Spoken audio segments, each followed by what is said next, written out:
The Independent Thinker, written by Patrick King, narrated by Russell Newton.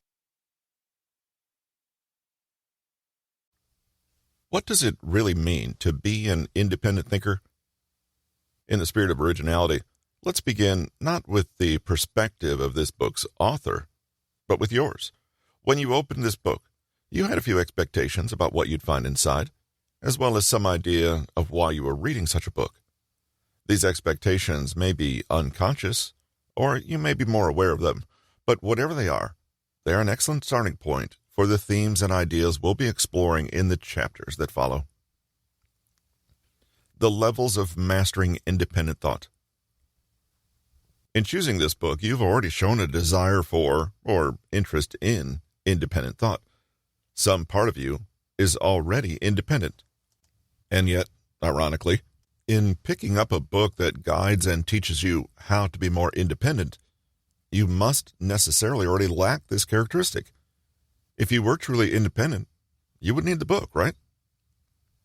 Take a moment to imagine, in your mind's eye, everything you associate with an independent thinker. Imagine it now, before you move on. Imagine what it looks like, sounds like, and how you envision you'll be once you are a more critical thinker, a more authentic individual and self-governing agent, able to live in the integrity of their ideals instead of other people's. Now, this somewhat disheartening start is simply to illustrate that many people are merely imitating autonomy in the personal development world. They have a picture of what they think this looks like, and they try their best to perform that image. Level 1. A patchwork identity. Maybe in your mind you're attracted to the cool guy aesthetic that certain celebrities, authority figures, historical personages, and fictional characters put forward. Maybe you like the attitude of the rebel who's confident, a little arrogant, and so appealing. Maybe, without realizing it, you mimic the mannerisms, beliefs, thoughts, and speech patterns of people you admire. Or maybe you buy into certain shared cultural ideals of what intelligent, independent, enterprising, or creative people ought to look like. Teenagers are masters at mimicry and creating patchwork identities from bits and pieces they find in their world. It's as though you show up to the great identity marketplace, being a blank slate yourself, and pick and choose the costume and role you like best. It's not a personality so much as a curated collection. While a 13-year-old going through a goth phase in the 90s may be a blatant example of this, we all do it to some extent. We even do this when we're explicitly trying not to do it, i.e., I want to be a truly unique individual. Now, let's Google some other people who are doing that and see how it's done. This is the first level on the path of independent thinking. Level 2, developing trust in the self. If you've been in level 1 for any length of time, you'll notice something obvious. It's uncomfortable and it doesn't really work. You don't feel like yourself because you aren't yourself. No matter how compelling and well crafted the patchwork is, it's still just a mask and it doesn't contain you. Now, this isn't a problem. Humans are social creatures, and imitation is a normal and healthy part of engaging the external world. But eventually, as we develop and mature into our authentic selves, imitation is not enough. In level 2, you gradually experiment with being and acting in the world as yourself, without a mask and the influence of other people. You begin to tire of other people's filters and interpretations, and become curious about your own, which you realize are valid. In all honesty, becoming an independent thinker can feel scary, awkward, and outright weird. It can also feel lonely, like you're suddenly far away from the warm, comfortable crowd and have to suddenly take full responsibility for your own reality. So in this stage, you're experimenting with being more independent, falling back into convention, playing with trial and error to test your perceptions, and developing resilience for being truly autonomous. Yes, autonomy is a muscle that needs to be strengthened. you realize that dependence on the external has its advantages and that it comes with a cost. While it can be intimidating to tune out other people's opinions, culture, society's expectations, and so on, it can also be incredibly rewarding to remind yourself of your own sense of right and wrong, your innate feeling of what you want, and your deepest core values. Level 2 can be tricky because it's here that we start to encounter our own mindsets, biases, and assumptions at a level deeper than their superficial presentation. We realize that we, like everyone else, possess a reality filter. We don't encounter reality, but reality as it appears after it's been pushed through this filter. The filter takes shape according to our past experiences, family history, cultural environment, religion, education, the historical period we live in, and class. We all take in the same data, but we come to different interpretations of what that data means because of our different perspectives. The question at level 2 is, are the filters working for you? What do you want the filters to be? Can you live without filters at all? Level 3, truly independent thought. Follow that line of reasoning long enough, and you start to understand something important: choice. As an individual, you can choose what material you take in, choose how you respond to it, and choose what you wish to create and put out into the world. And in that act of choosing, you express and experience your own perspective, desires, and will. When you choose, you self-create. When you allow others to choose for you, then they create you. We are independent thinkers.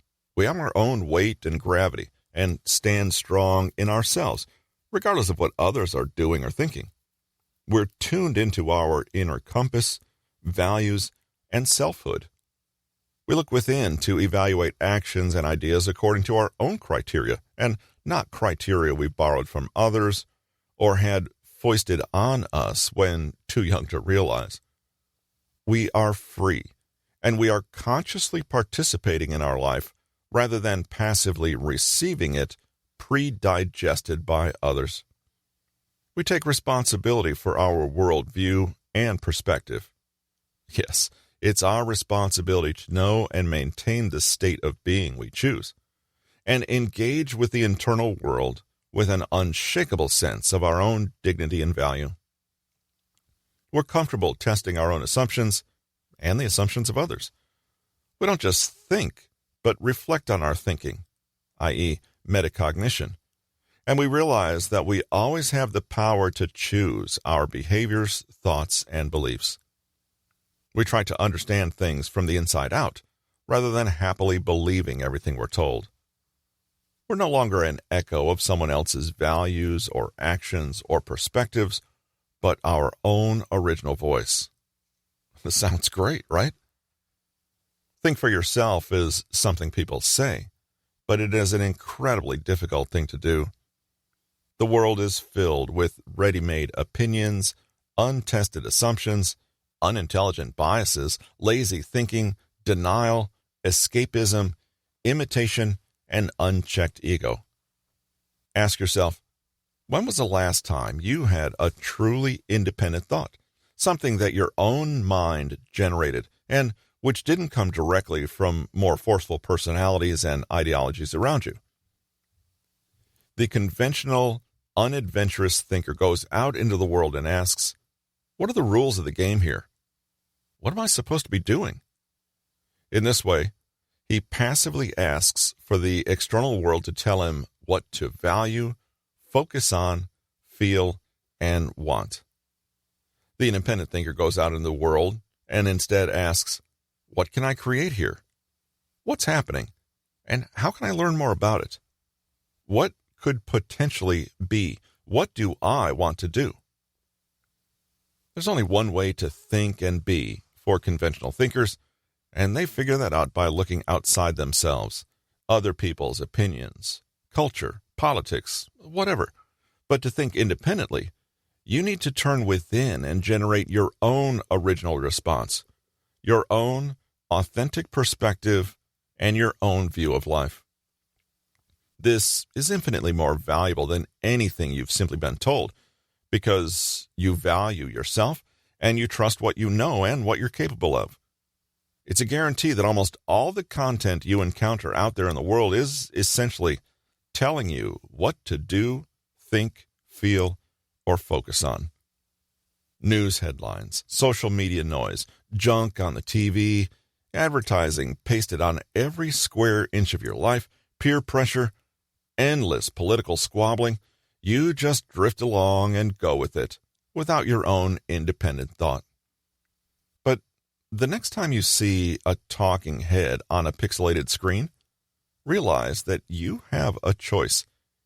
You can become conscious in that moment and ask yourself, this is what this person is creating. That's them. But what do I think? What do I want to create? Independent is not the same as contrarian.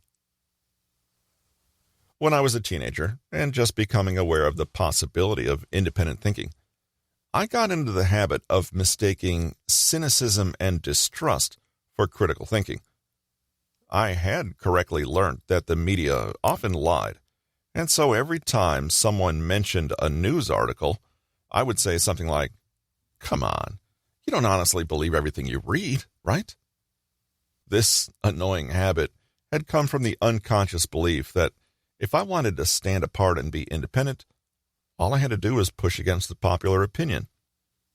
I would never have admitted it at the time, but I assumed that intelligent, switched-on people were necessarily argumentative and oppositional.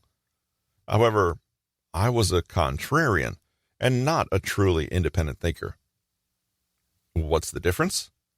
The clue's in the name. A contrarian is contrary to or against something. You know the bratty 2-year-old who tell you the sky isn't blue just because you said it is? This is the position that has, as its essence, the fact that it's not some other position, but that's all it is. It's the anti-position. However, an independent thinker forms their opinions and ideas from scratch, not merely in opposition. They don't care about what they disagree with or dislike. For them, critical thinking is not a competition with the winner or a loser.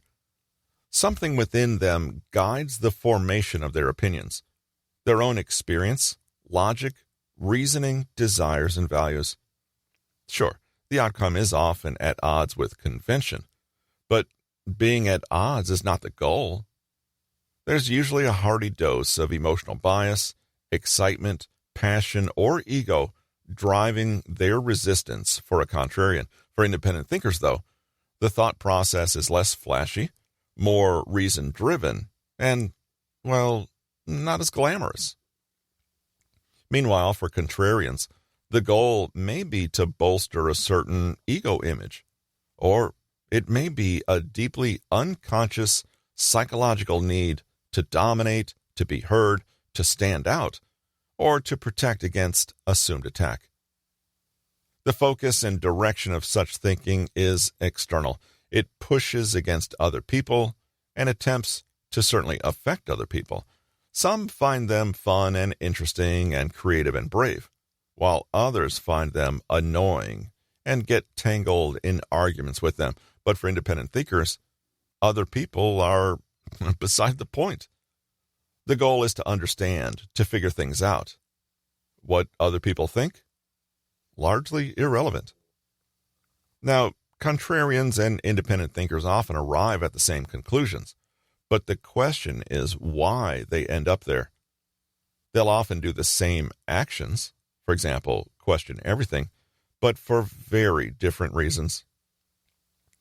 Often, a genuinely independent thinker will win the admiration of others, who then attempt to mimic that person, see level 1 above, and attach themselves to that worldview to be contrarian. But the independent thinker does not consider the popularity of his position as an indication of its value. He isn't interested in fame, but he also doesn't relish notoriety. The fundamentals of independent thought. Let's look at ways to develop autonomous critical thinking in ourselves. Independent thinking is not a personality trait or fixed behaviors, but a continually refined attitude expressed in habits. Habit 1. Critical reading. To practice and strengthen your ability to generate your own opinion, you need to take in information from various sources and engage with it. Passive reading merely absorbs the content with no individual response, but critical reading is where you practice passing the material through your filters, turn it over in your mind, and examine it on many levels. There are two ways to read: reading the words, i.e., comprehending the surface level meaning being conveyed, and reading beyond the words, i.e., not automatically assuming the words are a perfect and truthful representation of reality, and becoming curious about how and why the words have been written as they have. For example, you may read a popular current events magazine piece about the dazzling new frontiers of cryptocurrencies and how tech empires are being built to reshape the digital world. If you're just reading the words, you merely try to comprehend and absorb the material as it's given. You assume the excitement and optimism in the piece is natural and obvious, and the author's opinion is an objective reflection that this topic is exciting. At the end of the piece, you think what the author thinks. Or you could read the words and also read what isn't written. What is fact, and what is just presented as fact? What are the assumptions the author is making? In what ways is the reader being led, convicted, or even manipulated? Why was this piece published and not literally any other piece? Who is this author, and what is their incentive, economically, psychologically, or culturally? Who benefits from you reading this article and going along with its premise? What is the evidence for the view being put forward? Independent of what the author thinks, what do you think about this topic? You could read to find out what other people's opinions are so that you can have them too, or you can read to gather information, analyze it, and use it to inform your own position. It's a mistake to think that critical reading means exposing yourself only to the material you already like and agree with. But an independent thinker is not threatened by low quality or challenging information because they trust their ability to appraise and evaluate whatever is in front of them. Habit 2. Getting too fond of your own perspective.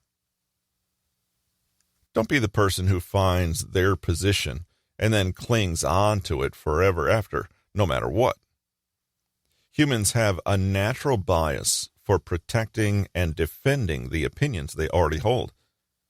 They naturally seek information that confirms these opinions and work hard to discount everything that directly challenges them. To be an independent thinker, you need to get into the habit of poking holes in these cherished opinions. Now, this is not a cognitive or intellectual exercise, it's a psychological one. Most people have ample brain power to see the plain truth.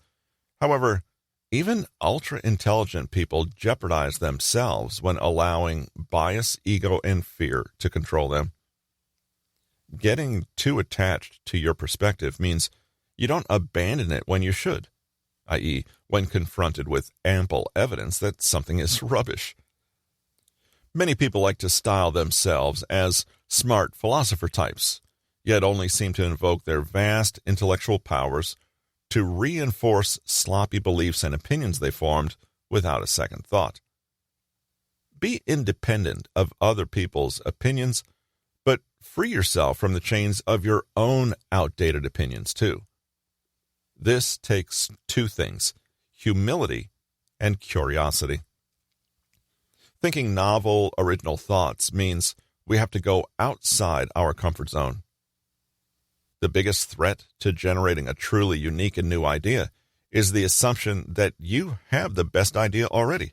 Independent thinkers can think outside themselves and try different worldviews for size.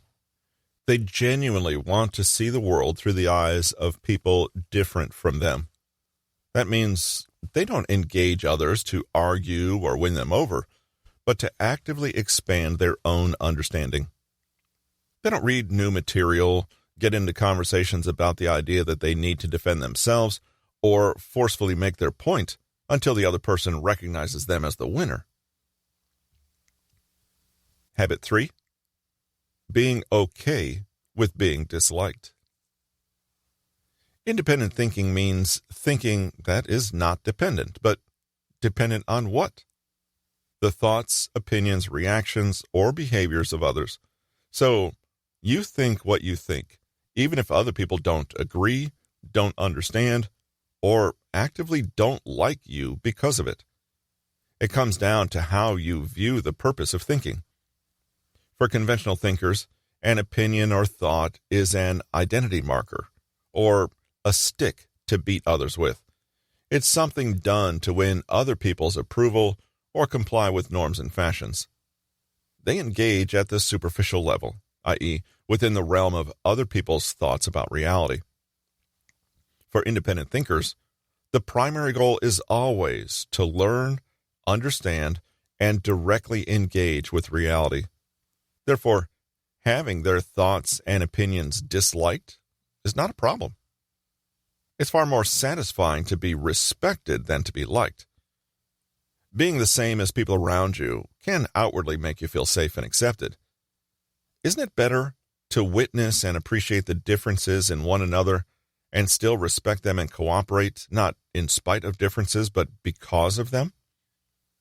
Mature adults can disagree without it threatening their relationship or causing trouble. They also don't expect everyone else to be identical to them as a condition of their friendship or affection. They enjoy and relish challenges and differences. They like the friction and find it useful and generative. A group where everyone thinks the same is not experiencing true harmony and closeness. Rather, they've all merely agreed to mimic one another in non-threatening ways. There's one big difference between the contrarian thinker and the independent one, the ego. For the former, the most important is the ego, and their way of thinking and being in the world is present to serve that. Meanwhile, the most important thing is genuine insight, understanding, creativity, and mastery for the latter. If the selfish ego hinders that, then that ego is dropped every time. Habit 4. Always staying curious. The ego wants to have all the answers, like a precious possession to be hoarded and guarded from others. Conventional thinkers prefer the feeling of being seen to be right than they do actually being right. One final habit that sets independent thinkers apart is their commitment to curiosity, instead of clinging to assumed facts and never questioning them.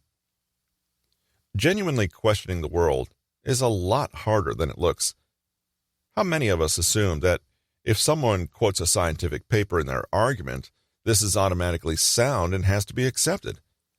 How many of us see statistics and assume that it is correct because numbers are more trustworthy than words, right? How many of us believe that if a PhD expert in their field says something, it must be true?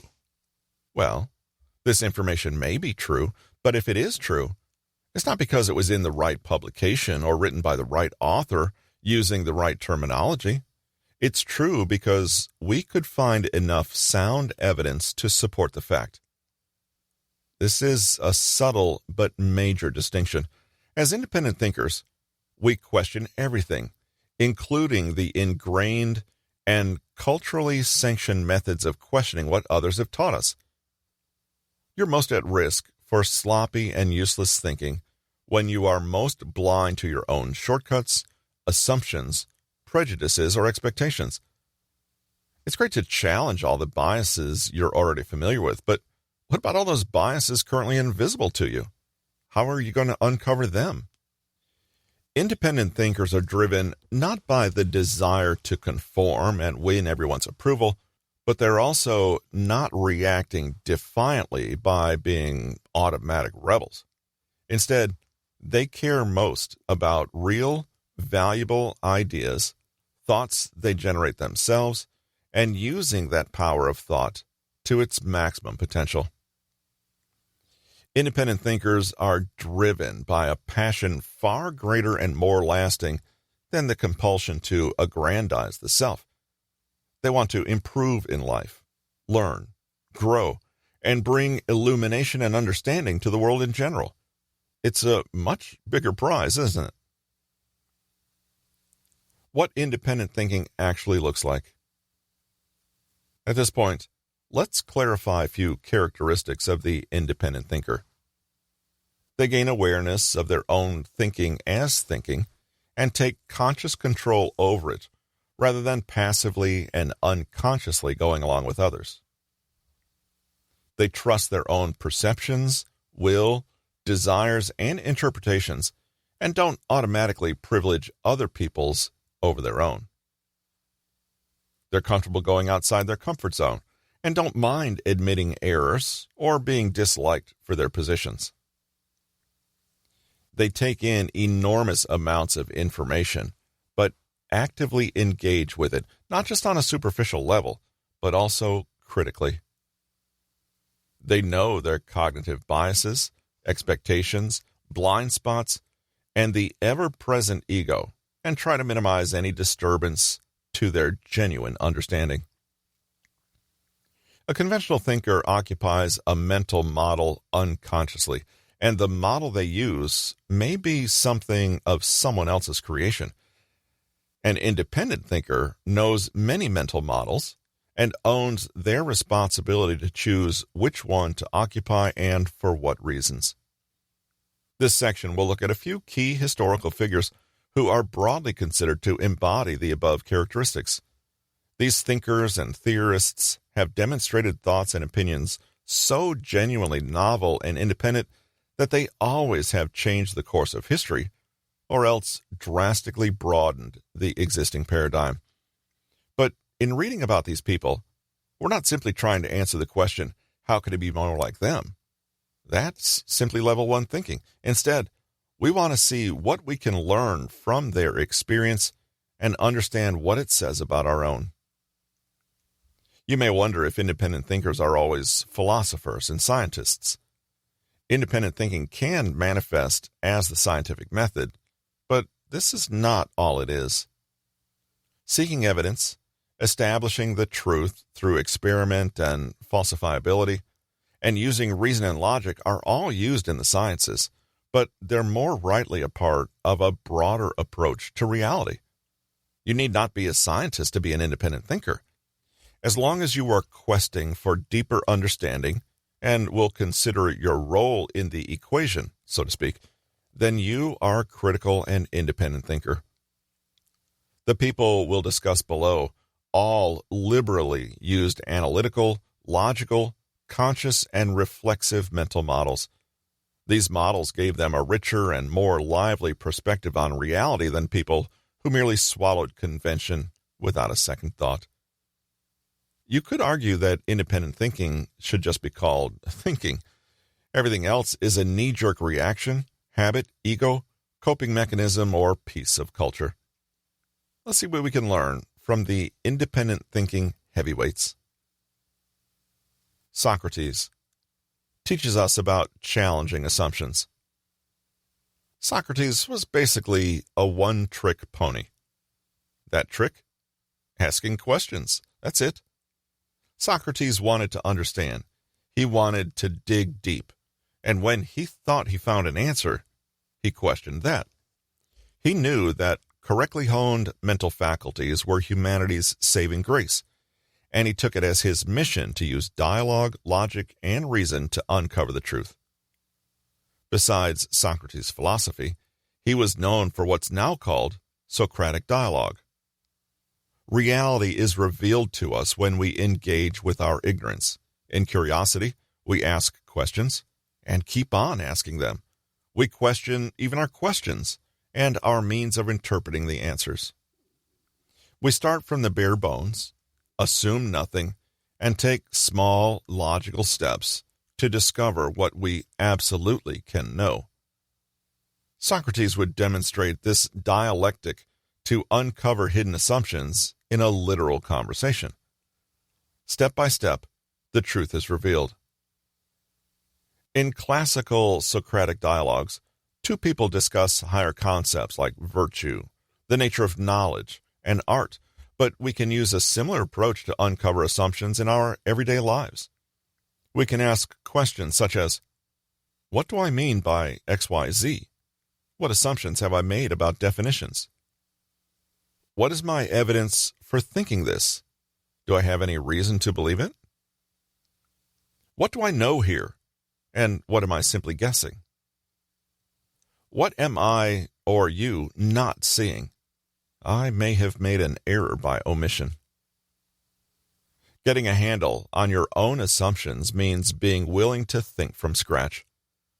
Consider even what you think is obvious and ask, is it really that obvious? Is it a given? You might ask yourself a series of the above questions 5 times in a row to get to the root of your deepest held assumptions. This process might not illuminate the truth, but it will show you more clearly any impediments to seeing that truth. I think I've got cancer. Is that so? Well, I've got this weird lump, and I know what that means, cancer. Does a lump always mean you have cancer? Well, I don't know, but I've read that it's a big warning sign. Is what you read absolute proof that you have cancer right now? Well, no, obviously not, but I could. Well, what's the evidence? Oh, there's no evidence exactly. So, what do you really know? I guess the only thing I really know is that I have a lump. Niall Ferguson teaches us the power of counterfactual thinking. Famously, a historian who wrote about alternative history, specifically what life would have been like if Germany had won World War II, author Niall Ferguson was a master of using the all-powerful phrase, what if? Counterfactual thinking is an out-of-the-box approach that is intrinsically innovative and creative. Every independent thinker must be familiar with the process of seeing what is and being curious about what isn't. For example, in business, you could use counterfactual thinking to look at past failures and imagine how things could have played out differently, thus devising an improved strategy that prevents those mistakes in future. If you've asked a question and gotten a puzzling answer, it's counterfactual thinking that helps you imagine what the right answer would look like.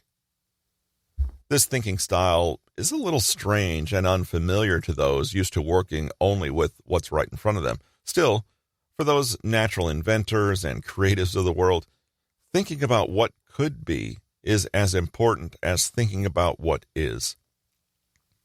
When you ask what if, you step out of your comfort zone, drop all assumptions and pet theories, and take a leap into the possible, potential, and theoretical. This is where novel solutions are found, new ideas are explored, and fresh views are taken on old situations.